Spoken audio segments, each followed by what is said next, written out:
फलटन में महिला डॉक्टर की आत्महत्या के आरोपियों को मौत की सजा मिलनी चाहिए, लेकिन सरकार डॉक्टरों के साथ हो रहे अन्याय पर आंखें मूंदे हुए है।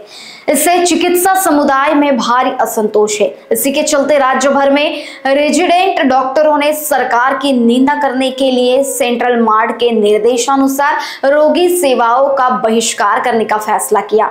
इसी के चलते सोमवार से मेडिकल, मेयो समेत विभिन्न सरकारी अस्पतालों में रेजिडेंट डॉक्टर उपस्थित नहीं होंगे। सरकारी मेडिकल कॉलेज, इंदिरा गांधी सरकारी कॉलेज, इंडियन मेडिकल एसोसिएशन, मेगमो और सेंट्रल मार्ड संगठन की ओर से फलटन की महिला डॉक्टर को श्रद्धांजलि देने के लिए संविधान चौक पर कैंडल मार्च निकाला गया। इस दौरान आरोपियों को फांसी की सजा दिए जाने की मौन मांग की गई। इसमें डॉक्टर, मेडिकल छात्र समेत आम नागरिक भी शामिल हुए। सभी ने हाथों में मोमबत्तियां लेकर डॉक्टर संपदा को श्रद्धांजलि दी और शपथ ली कि उनके न्याय के लिए मिलकर आवाज उठाएंगे। कैंडल मार्च के दौरान Maharashtra state medical teachers association के अध्यक्ष डॉक्टर समीर गोलावार, सेंट्रल मार्ड सचिव डॉक्टर सुयश हनुमंत धवने, मेगमो के अध्यक्ष डॉक्टर राहुल कन्नमवार और IMA नागपुर शाखा के अध्यक्ष डॉक्टर राजेश सावरवांधे ने शोक व्यक्त किया। 23 ऑक्टोबर 2025 म्हणजे भाऊबीजेच्या दिवशी आमच्यामधीलच एक यंग लेडी डॉक्टर, हिचा फलटण येथे कार्यरत होती ती मेडिकल ऑफिसर म्हणून।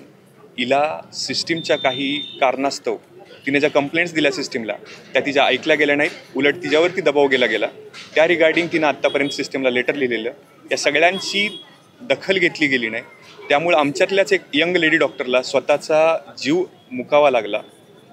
त्या जीवाला तिने प्राणाचा बळी देताना खूप साऱ्या लोकांची नावं तिने त्या लेटर्समध्ये लिहिलेली आहे। त्याच्या व्यतिरिक्त तिने हातावरती 2 लोकांची नावं लिहिलेली।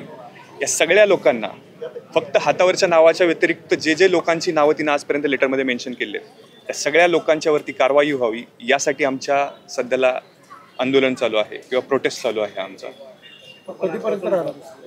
आमचा प्रोटेस्ट हा सध्याला फक्त आम्ही OPD सर्व्हिसेस बंद करत आहोत, इमर्जन्सी सर्व्हिसेस चालू आहेत। आमचा पूर्णपणे हेतू हा मेडिकल सर्व्हिसेस किंवा पेशंट केअर बंद पाडणे हा नाही आहे। आमचा पूर्णपणे हेतू त्या पीडितेला न्याय भेटावा यासाठी चालू आहे। आमच्या मागण्या जोपर्यंत मान्य होत नाहीत, जोपर्यंत SIT बद्दल किंवा बाकीच्या मागण्यांबद्दल ठोस काही ऑफिशियल लेटर येत नाहीत, तोपर्यंत आमचा हा संप चालू राहील।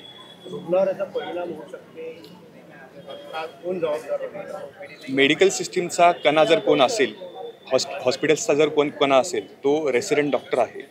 आणि ह्या रेसिडेंट डॉक्टरची जी मागणी आहे की यंग लेडी डॉक्टरला न्याय भेटला पाहिजे, ह्या जर मागण्या मान्य होत नसतील आणि ह्या पुकाराला जर ऐकलं जात नसेल, तर मी तर म्हणतो की ह्याला व्यवस्था निकामी होण्यामुळं व्यवस्था कारणीभूत राहील। जर लवकरात लवकर जर मागण्या मान्य केल्या तर आम्हाला उलट मेडिकल सर्व्हिसेस चालू ठेवण्यासाठी आम्ही उलट कार्यरत आहोत, आम्ही पेशंट केअर सुधारण्यासाठी कार्यरत आहोत।